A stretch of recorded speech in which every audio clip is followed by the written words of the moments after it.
Robert, great to have you here. The floor is yours.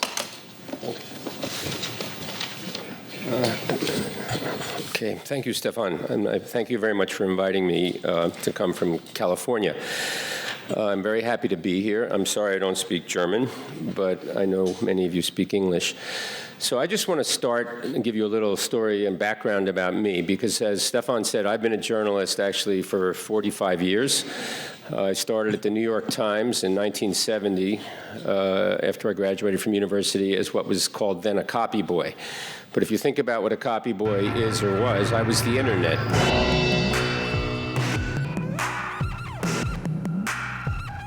Because in the old model, the copy boy, and there were very few women actually in those days, moved information around the newsroom. And there was an in basket and an out basket, and the best copy boys ran very fast. And you moved information. But it was all about moving information. And really, what we're doing here today is we're all moving information, but in very different ways. But the other thing that happened to me at the New York Times as a very young man was that I was actually part of what was called the Pentagon Papers, which I'm sure many of you are familiar with, which was probably one of the most important stories any newspaper did in the United States or the world in the late 20th century. It was the secret history of the Vietnam War. But I literally got a phone call at home one night from one of the editors of the Times, and he said, come to room 1111 at the Hilton Hotel tomorrow. Don't tell anybody where you're going, not even your mother, and bring enough clothes for a month. And the next morning, I went to the Hilton Hotel, and I walked into the suite of rooms where the Times had moved their editors and reporters because it was top secret. And if you all understand what Snowden had, the New York Times had hundreds of thousands of words and thousands of pages of top secret documents. And the first question the editor said to me, he said, if you don't want to get arrested, leave right now. And I looked at him, and I said, what? And I was 22 years old. It was the height of the Vietnam War. America was in a huge state of crisis. And that night, I was Xeroxing in the publisher's office after midnight because they sent me over after the building closed on a huge Xerox machine that was about 12 feet long with green light emanating out of it, and I thought I was going to be sterilized. I'm not. I have 3 children. But I was looking at documents that said, for your eyes only, top secret, Henry Cabot Lodge to President Kennedy, and it was the first things I looked at were about the U.S.'s complicity in the assassination of the New brothers in Diem, which happened in 1967 in Vietnam. But that was a formulation for my entire career because I immediately understood that government always didn't tell the truth, that the press really mattered, and the press's role in a democracy was to stand up to the worst abuses. And after 45 years, I'm now running an organization. It's a very pure organization in a sense. It's a public service organization. But how did I get there? I ended up having a very good career in journalism. I was a foreign correspondent. I did investigative reporting. I spent most of my career at a very good newspaper, the Philadelphia Inquirer, that's now been gutted. And I eventually became the editor of the Philadelphia Inquirer. And if any of you are journalists who started out your career as a reporter or as a messenger and ended up running an organization, you realize you're not really trained to do that. I'm a journalist, I'm a storyteller, and I eventually got fired as the editor of the Philadelphia Inquirer in 2001 because it was during the downsizing and the collapse of the legacy media model in the United States, which I think it was ahead of what's happened in Europe. But what really happened was that the Philadelphia Inquirer was part of an organization called Knight Ridder, which owned 32 newspapers in the United States and was a $6 billion company. It doesn't exist today. It's gone. And what was happening as the internet started was obvious that the audience was shifting, the business model was changing, and what I found was that the business side had absolutely no stomach or interest in changing or evolving, because the first question that was always asked when I wanted to do something differently was, what will it cost and what's the revenue? And when you're operating in that environment, it's really difficult to innovate and change. There's nothing wrong with making profit or revenue. It supports the journalism. But what corporate media in the United States did was think about the only way to manage the drop in profit and revenue was to cut. And who did they cut? The best journalists. The Inquirer had about 650 journalists in the newsroom when I was there, and by the time I got fired, it was down to 150. But the thing that really I pushed back on was that they wanted the most talented and best journalists to leave because they were paid the most, and they made it very lucrative for them to leave. I ended up getting fired. I taught at Columbia at the journalism school, and I wasn't sure what I would do. I had many really interesting job offers outside journalism, but I decided I had one more newspaper in me, and I went to San Francisco to be the managing editor of the San Francisco Chronicle. I didn't get fired there, but I left after 4 years because I was completely frustrated by the inability of corporate media to think differently and try new things. So in 2007, after I left the Chronicle, I was asked by something called the Columbia Journalism Review, which is a very well-known media magazine in the United States that comes out of Columbia University, to write something about the future of journalism. And I wrote this 8 years ago, and I think it's highly relevant today. I'm just going to read you a few paragraphs from what I wrote, because this is really what I think we all should be doing still. The crucial element determining success in the future will be the strength of emerging relationships among those whose money will support the journalistic enterprise and those who create the product. They will need to arrive at a sense of shared values and passion about what their journalistic enterprise is and the values it holds, not expressed in monetary terms alone. To use the term news organization does not begin to describe the potential opportunities I see ahead for these new ventures. Publishing partnerships will be formed in collaboration among news organizations, though these might look very different than we think of them today, will be crucial. Creating these organizations using a new DNA will be easier than the slow transition we are witnessing today with the old model organization. Energy increases when we become engaged in building something new instead of feeling demoralized as institutions we once valued so highly are being destroyed by our own cannibalization. I have faith that new models of journalism are going to fly out of this whirlpool of change and be successful. I wrote this in 2007. 10 years ago, Google wasn't even in our vocabulary. Craigslist and Facebook and MySpace and YouTube we didn't know about. Journalism as practice at newspapers is not dead, but journalists will need to salvage what is essential, figure out how to transform it into the new media and become leaders in this period of upheaval. It will take men and women of vision and deep pockets whose primary catalyst is not profit. As journalists, we live in a time of crisis, offering the possibilities of historic change as we witness a pillar of our democracy being wounded and withering away. Great urgency and risk-taking is called for to stem the collapse of what newspapers have stood for in our country's past. We have no other choice. It's interesting to me when I read that today, I don't even mention 8 years ago, Twitter and Facebook. So it's just the acceleration has continued. So when I came to CIR is the oldest nonprofit journalism organization in the United States. It was founded in 1977. I became the executive director in January of 2008. CIR had 7 people. It was unclear it would survive. I had no idea how to raise money. In the United States, we have a strong tradition of philanthropy, which may be different from Europe, and actually a tiny percentage of American philanthropy does go to media. But I took this on as a mission of, I guess, passion and belief. And what I wanted to do was, and this is, when you go out and raise money, it is not easy, I can tell you that. But this is what I talked about doing, and it's 2008. With CIR, what I wanted to do, and the journalists here will immediately understand it, in the center of everything, if you think of a wheel, the center of everything is the story, is the data, is the information. I wanted to create an organization that, if you look at that wheel, had spokes. Each spoke, and you'd add spokes, would be a different platform. So in the center was the story. But how do you create an organization? Not only if the information is gathered by someone who's a print reporter, get that person to work with someone who can do an animation, a video, an audio, interactive data sets, you name it. And at that point, we did not have the mobile explosion we have today. But what we actually have done that. And since 2008, I've been able to raise over $40 million, close to $50 million for CIR. Today we have 70 people. We've won nearly every journalism award you can win in the United States for innovation, for doing things differently, and for quality. Now, how did this happen? It's hard to describe really how it happened, and I never thought we'd have this success. that we've had. But central to this model and why we've been able to fund it is we're not driven by revenue. We're not driven by profit. The people who give us money believe that journalism and investigative reporting are crucial in a democracy, is what I said. And they believe that one of the worst and first things that is attacked and undermined and destroyed historically by the worst governments are journalists and journalism.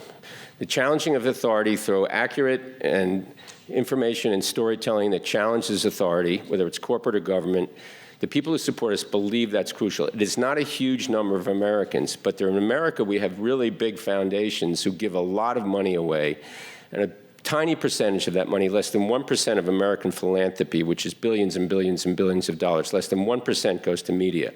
But when I went around early on, and I was doing this in 2008 and 2009, which was even more difficult, it was the height of the recession.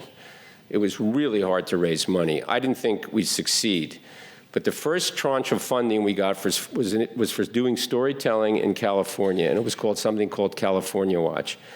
And again, this was a really different model. If any of you, the journalists here, know about competition, we wanted to change the whole concept of competition. How did we do that? We had really good stories. So the first big story we did in California was about fraud and abuse in the Department of Homeland Security in the United States, which gives away, at that point, as the war was sort of winding down in Iraq and Afghanistan, and you've seen this happen in Ferguson. American police departments were getting tanks, they were getting, missiles, they were getting, you name it. And how were they getting that? The Department of Homeland Security there was so much surplus weaponry in the United States, they were basically giving it to police departments. The story we did, this is how we started. I would call up an editor of a newspaper in California and say, we have a really good story. And some of them knew me, and I'd explain, oh, we want that story. I'd say, oh, by the way, you're going to have to pay us something. What? You're a nonprofit. I said, just give us $100, $200. We have to get some money. By the way, it's not going to be exclusive. I don't want it then. I said, okay, you don't have to have it. And then the guy would call me back and said, we'll take that story. The first story we did in California was on 28 newspaper front pages on the same day. It was broadcast across the state on radio through the public radio network, and it was on 5 television stations in the 5 biggest markets.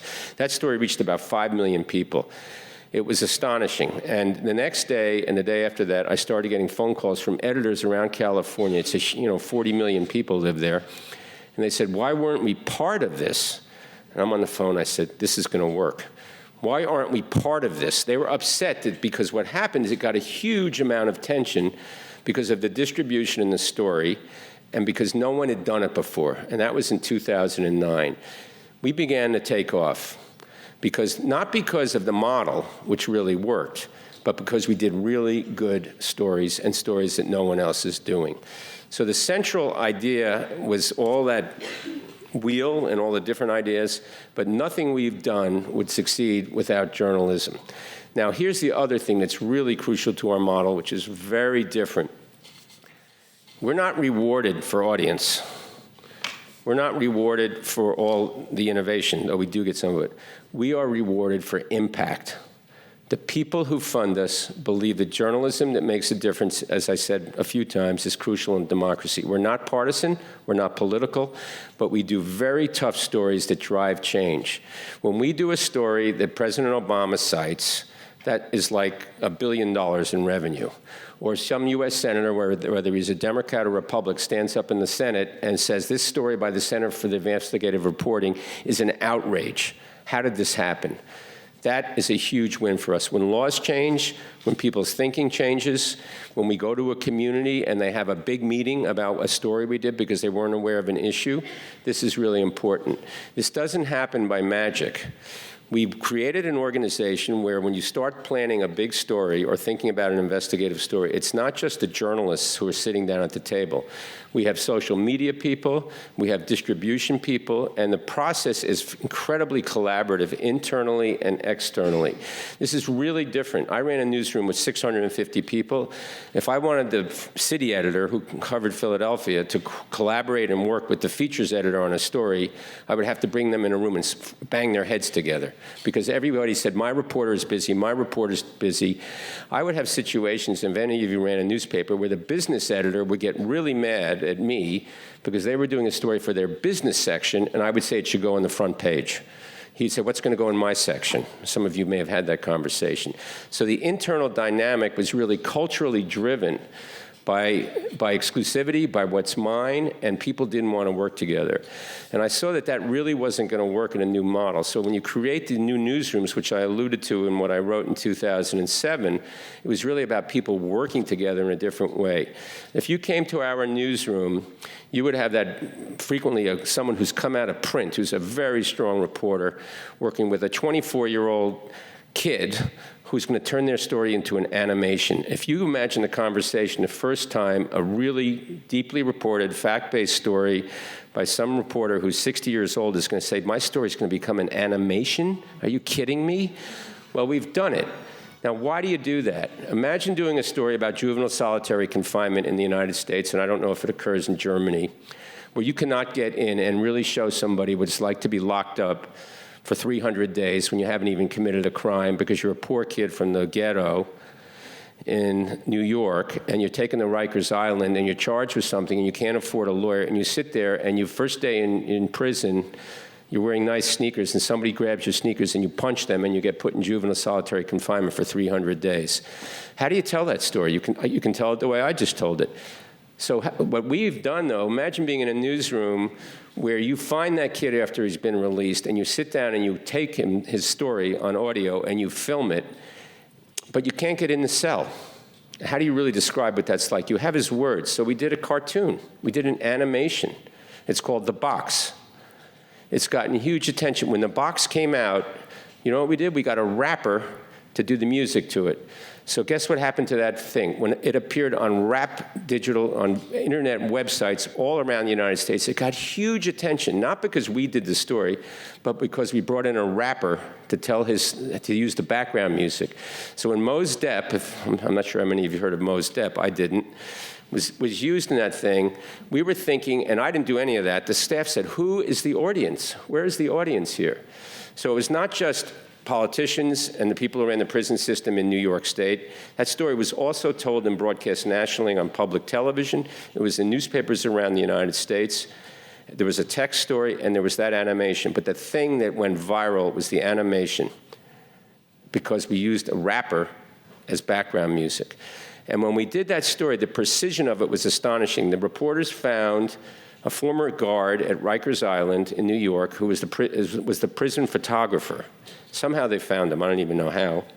They went to his house, and he showed them pictures of the cells that people were in, the solitary confinement cells. So if you watch The Box, the animation, the size of the bars, the bricks in the cell are exactly what they really look like. Exactly the same. So the values and standards of really high-quality journalism and information and storytelling were applied to an animation. It worked. I mean, so it's a really different way to think about what you're doing. But if you're open, if you look around this room, how many people here are under 30? You don't have to raise your hands. But in your newsrooms, you have to have kids. You have to have digital natives. You have to have somebody, and the people who understands the way Twitter and Facebook and Instagram and all these things work, to think about, I'm going to tell the story and distribute it in a completely different way. Part of the reason we've been raised all that money is that we do things differently. We won something called the MacArthur Award a few years ago. Some of you may be familiar with the MacArthur Genius Award, which is given in the United States by the MacArthur Foundation. They give it to individuals. They give them $600,000 to $700,000 to use it for whatever they want. I got a phone call one day from MacArthur, and they said, so-and-so, this is so-and-so from the MacArthur Foundation. And they said, you've won the Mackey. It's a different name. They give it to nonprofits. I didn't even know there was this award. And I go, oh, thank you very much. And by the way, you're getting $1 million. So that was a good phone call. But why did we get it? We got it. They expect us to do the journalism, but what they really loved, not only did we do animations, we work with spoken word poets. We did a story in Richmond, California, where we used spoken word poets. They came into our office, 3 young African-American kids who never probably read a newspaper in their life or watched television news, with dreadlocks. And they came in, and we sat them down, and we let them actually told them about the story and said, we want you to try something. Will you guys do a poem, a performance, a rap? You do it. And they looked at us, they looked at each other, and they said, sure. A young white woman, they lived in Richmond, California, one of the poorest places in California. It's right next to San Francisco, the land of plenty. And they lived, and the story was about a housing project that was completely corrupt, malfeasance, you'd get the story. But the reporter who'd been we wanted to humanize the story. I mean, every deeply reported fact-based story has to have characters, and you all know that. The characters, you have to create empathy. Empathy drives connection, and it creates change. So we took these young men, they had never been in these projects, they went through these projects with this young white reporter, they were stunned. But when that story came out, and it was in the newspapers in San Francisco, it was on public radio, there was a nationally broadcast video about it, but when the poets who were in that community, when they did their performance, all hell broke loose because that story had credibility. It led to huge changes. The buildings were shut down. People were arrested. But when we did that performance in San Francisco, it was stunningly good. And if you can imagine working with 3 young men and having their poems not only fact-checked, but read by a First Amendment lawyer for libel issues, that was a really interesting thing. Even our tweets are reviewed by lawyers in terms of the sensitivity. Now, all of this may sound really crazy, but it fits to our model because what happens in the States is, as I said, we're rewarded for the journalism and the impact. We have a social scientist on staff, a PhD, social scientist. She's an impact analyst. We analyze everything. We created a job that almost didn't exist in any newsroom, a social scientist impact analyst, which we got funding for. We now, our number one source of non-philanthropic revenue is from consulting about how to teach other media organizations to measure and track the impact, and also have their journalists and reporters understand that making a difference is really crucial to sustainability.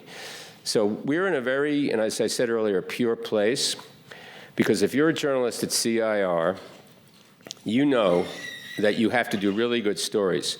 But you're also told that it's not about advertising revenue, it's not even about audience, it's about doing journalism and doing stories that we can show make a difference. So if you're a journalist and you believe in doing that kind of reporting, investigative reporting, public service journalism, it's a really different place to be. Now, I'm not saying we figured this out, that we have the answer. It's working for now. Running a nonprofit and raising money for a nonprofit is really hard. Our budget next year will be about $9 million. As I said, we have 65 to 70 people. We've had to keep zigzagging like a startup because we never know from year to year are we going to have full funding. So we've changed a lot. Being nimble and being able to change, if you think about your organizations and how you're thinking about mobile technology and how you're going to tell stories and reach that mobile audience, is completely different than the way you were thinking 3 or 4 years ago, and it's only going to get bigger. The mobile devices, the technology, the ability for people to receive information and be their self-publishing is completely changed. What we call on-demand information is exploding in the United States. I was talking to Stefan a little bit yesterday or this morning about podcasts. Podcasts are exploding in the U.S. More people are now, they're moving away from radio, and it's on demand. So we now have created our biggest audience-used content is a podcast, and it's not news, it's storytelling. One thing I haven't talked a lot about here today is storytelling. Everything is based on really good storytelling. Narrative storytelling, people will listen to, they will read, whether it's a 90-second video clip or a 45-minute documentary, it really comes down to the ability to tell stories. What we call the essence of our findings sometimes are written in a very tight, small way, and then there's a story, and the stories need to be character-driven. Why do we do plays? We actually have raised money around doing plays. We take deeply reported, fact-based investigative stories, and we do plays. Now, that may sound crazy, but we recently finished a play in San Francisco. A couple gave us $120,000 to turn one of our stories into a play. That's revenue. And why do you do that? Because they believed in art and they believe in journalism. Now, again, if you go in your news organization and take your best, most experienced reporter who's done a terrific story and say, by the way, we want you to turn your story into a play, they're not going to be happy. They're going to think you're crazy. What do you mean? Because what you're doing is taking the spine of the story, the data, the information, the facts, and then you're letting art take over. It's really complicated, but when you see it performed, we've had some of our reporters sitting in the audience watching it play with their sources, and sometimes these sources are family members who had a brother or a sister killed or murdered in an accident or in a crime, and they're seeing their brother or their sister or the characters brought to life on stage, and it's tricky. But I've seen a guy who won a Pulitzer Prize sitting next to the brother of a man who was murdered, whose neck was broken in a state hospital. He was severely autistic, and the caregiver broke his neck, sitting there and weeping, and then having the guy go up on stage and say, this makes my brother's death worthwhile because people are seeing what he was like and understanding what happened to him. We've had people come, and the family members come and do these performances and then do talkbacks. When an audience comes and sees a play, if we did one of our plays here, you would be more engaged and more emotionally moved than probably any piece of content we create. That's difficult, but in the model we have at CIR, this is rewarded. So it's a really different kind of media organization. It's the creativity is what is awarded. The people who fund us expect us to do high-quality, deeply fact-based, credible storytelling. And we're not just doing it on one platform. I mean, in the Q&A, you can ask me more if you like about how that happens, but it's what we do. And it's worked. And again, I'm not saying we have the answer, but I personally believe, and I've had a long career, as you heard, that this is probably the most creative period and the most important period. We are all overwhelmed by information. When I meet with Google people, they'll say to me, there's so much junk, and that's their word, and crap on the internet. I'm going to talk to them about how you surface and sustain and make sure that credible quality information and not entertainment is not only sustained but reaches an audience. This is a huge question for all of us. I mean, look at what's happening now in Europe. The American political campaign, we can talk about Donald Trump if you want, is insane.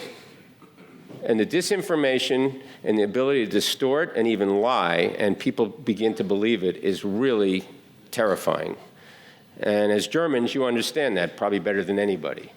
So we're at a moment now where this is all really interesting and entertaining, but we all have a responsibility to try and answer this. And the question of sustaining and maintaining and creating quality information that's fact-based and challenges some of the things going on is really crucial. I don't pretend here, standing here, we have the answer, but I think in this vortex of change, we're one of the places that's trying to do things differently. Thank you.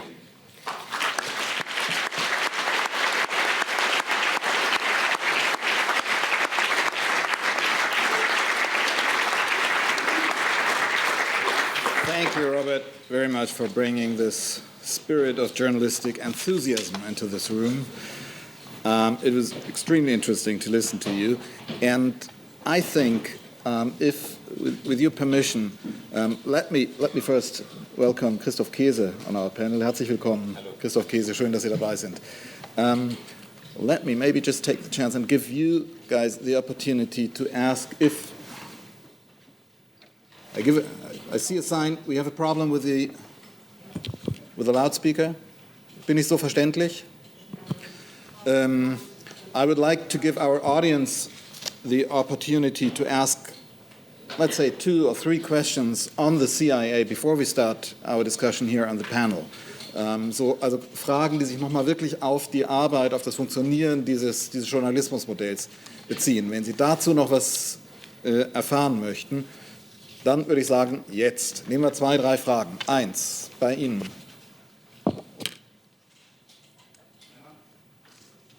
Oh, noch ein? Jetzt ja. haben Sie es.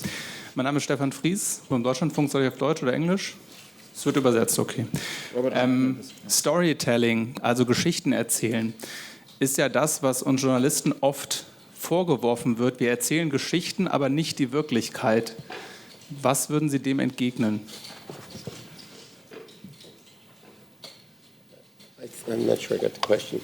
The question was, Storytelling. there are people saying storytelling doesn't really catch the reality, but creates realities. I think that was you were going to ask. I guess I would say our storytelling, depending on the platform, does capture reality. The animation I described with the box, if you see that, was the words and language and experience of the young man who was in solitary confinement. And, we fact-checked that. What we did, though, was give a sense of what it was like to be inside that cell. Again, you have to remember that what we do, it has to match reality, because one of the things that's happened in the States, in almost any story we do involving a corporation, prior to publication, before we publish it, we will be, almost every time, two things happen. One, we'll get a warning, letters from attorneys from frequently gigantic corporation law firms, and these are corporations that can have billions of dollars, who will write us a letter saying, we don't think your reporting is fair and accurate. If you have any mistakes, you can expect to see us in court, basically. When you're a small nonprofit, that being tied up in court can destroy you. So that's one thing that happens. The other thing that happens with corporations is they are now all hiring crisis management public relations firms, which, again, prior to publication will send out letters or go on the internet on their PR, public relations news wires, and try and challenge the authority and the accuracy of the story. We can't be wrong. So in terms of the platform, it may evolve into a different form of storytelling. Again, in animation, we've done coloring books, but the facts that story is based on are completely solid and accurate. So it is a different way to tell a story, but again, the basis of the work is bulletproof. When I mentioned the plays or the spoken word poems we did, those went through a legal review, not only an editing review, to make sure they matched the facts of our stories. The creative part was very different, but the facts were aligned. So we have to be accurate. And again, I think what you have to think about, especially with technology, is that this audience may want to read. Maybe they want to listen. But if you're going to reach different audiences, especially younger audience, you're going to have to try and do things. The other thing that we've found to be true is each piece of content, each platform, becomes a catalyst. If someone's interested in that, we always tell them where they can go to find more. So it becomes a springboard. We can track how when people go to one of our performances, we frequently sign them up and we try and track these things. We then find out if they've gone to read something much longer, look at one of our data sets. And so each platform can be a catalyst for the other. But from our metrics, if we reach a bunch of 25-year-olds and they've looked at the animation and that's it, that's a success. So again, it's a very different model. It's not revenue-based right now. We'd like to figure out more forms of revenue, but it comes back to the story. I hope I answered. Thank you. One more question there, please. Thomas Fricke, Badische Zeitung. What happens if the guys who finance your work are not happy or don't like the results first, and otherwise, are there people who finance your work trying to influence the outcome then? Yeah, I think the question was, are there people who think we're trying to influence the outcome and then have an agenda? Of course.